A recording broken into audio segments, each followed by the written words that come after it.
मी विजय लासू खरपडे बोलतोय। गाडी इथे होती आणि इथून उचलले बरोबर गाडी, एक गाडी इथं उभी होती आणि अशीच गाडी गेली आणि सगळी पोरं इथे खेळत होती आणि बाकीची पोरं पळले गेली आणि ती पोर इथं उडवले गेले।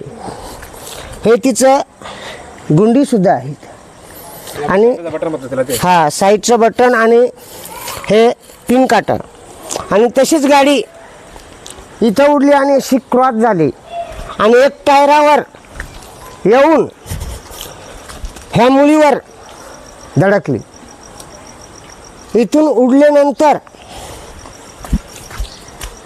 इथं हा टायर बघा कुडून गेलाय आणि दगडसुद्धा लोटलेला आहे। ही त्याला आधार होती आणि ते लाकूडसुद्धा मोडलंय आणि अशी गाडी येऊन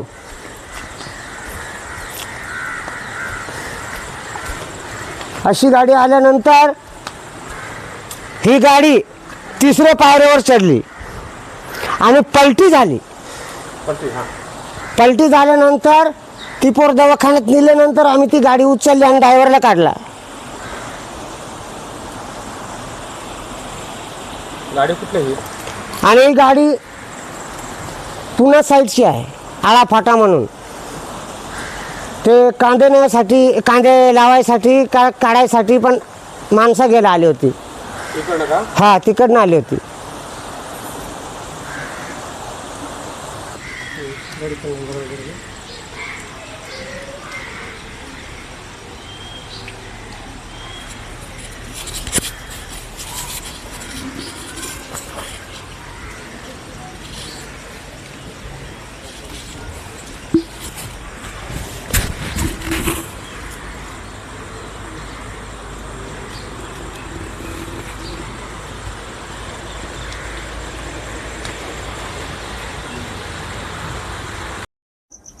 तुमचं नाव काय?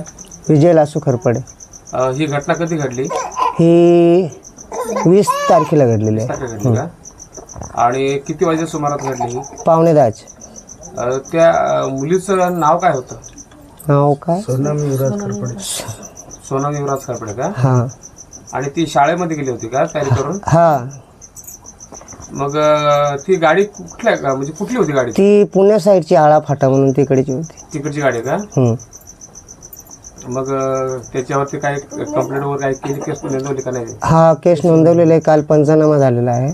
मग ती जी घटना घडली शाळेच्या आवारामध्ये, हा, नंतर तिला कुठे घेऊन गेले?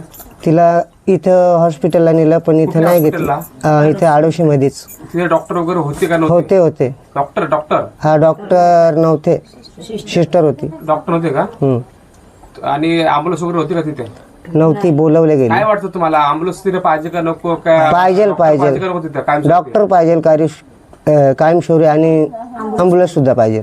अँब्युलन्स सुद्धा पाहिजे ना? हा, सुविधा नाही। अशा घटना जर ही घटना घडली, एवढी मोठी घटना घडली, तर डॉक्टर उपलब्ध तिथे असते तर ही असं मोठी घटना झाली नसते ना? हा। तर तुम्हाला काय वाटतं, जी तुम्हाला जी घटना तुमची खास पडायची ती खास पडलेलीच आहे? हा, ते तर बरोबर आहे। पण याच्या पुढे अशी घटना काय म्हणणं, डॉक्टर तिथे असायला पाहिजे, कायमस्वरूपी असायला पाहिजे आणि अँब्युलन्स सुद्धा पाहिजे। अँब्युलन्स सुद्धा पाहिजे ना? हा।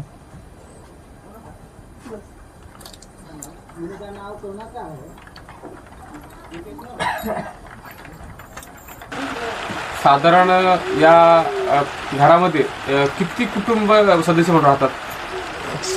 किती आहेत? 17 लोक राहतात। 17 आहेत। आणि ही मुलगी कितीला शाळेत होती? 6वीला। 6वीला होती का? इथे गावातच ना? गावातच। जिल्हा परिषद शाळेत का? हा। आणि किती म्हणजे साधारण मुलगी मोठी होती, म्हणजे पहिली मुलगी किती नंबरची? 1 नंबरची होती। 1 नंबरची मुलगी का?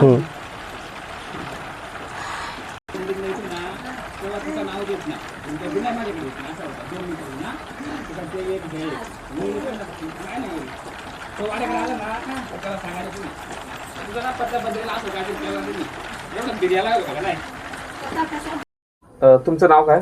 माझे नाव शशिकला जितेंद्र खरपडे। मी आडोशी ग्रामपंचायत मधली सदस्य आहे।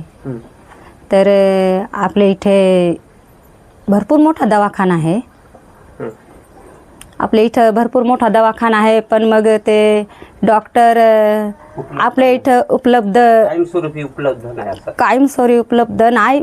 तर आपल्याला असं म्हणजे स्थानिक डॉक्टर इथंशी पाहिजे, ॲम्ब्युलन्स पाहिजे. कारण कसा का बुवा काही जर इथं असं हे झालं तर पण मग आपल्याला इथं हे तुम्हाला काय वाटतं, डॉक्टर इथं स्थानिक पाहिजे का नको पाहिजे? पाहिजे. कारण अशा घटना हां, अशा घटना होतात. त्याचे यानी मग असं काय म्हणजे वेळेवर जर इथं ही नाही नसली तर पटकन इथं आपल्याला जरा उपचार झाला पाहिजे. आणि जर आपल्याकडे जर गाडी जर स्थानिक उपलब्ध असली तर आपण लवकरात काहीतरी बा आपण पुढं जाऊ शकतो. बरोबर. अशा घटना मग होणार नाही. हा, तर मी अशी विनंती करते शासनाला का आमच्या ग्रामपंचायतच्या वतीने आडोशी इथे ॲम्ब्युलन्स लवकरात लवकर उपलब्ध करून द्यावी अशी मी विनंती करते. आणि काय पाहिजे? डॉक्टर आणि ॲम्ब्युलन्स.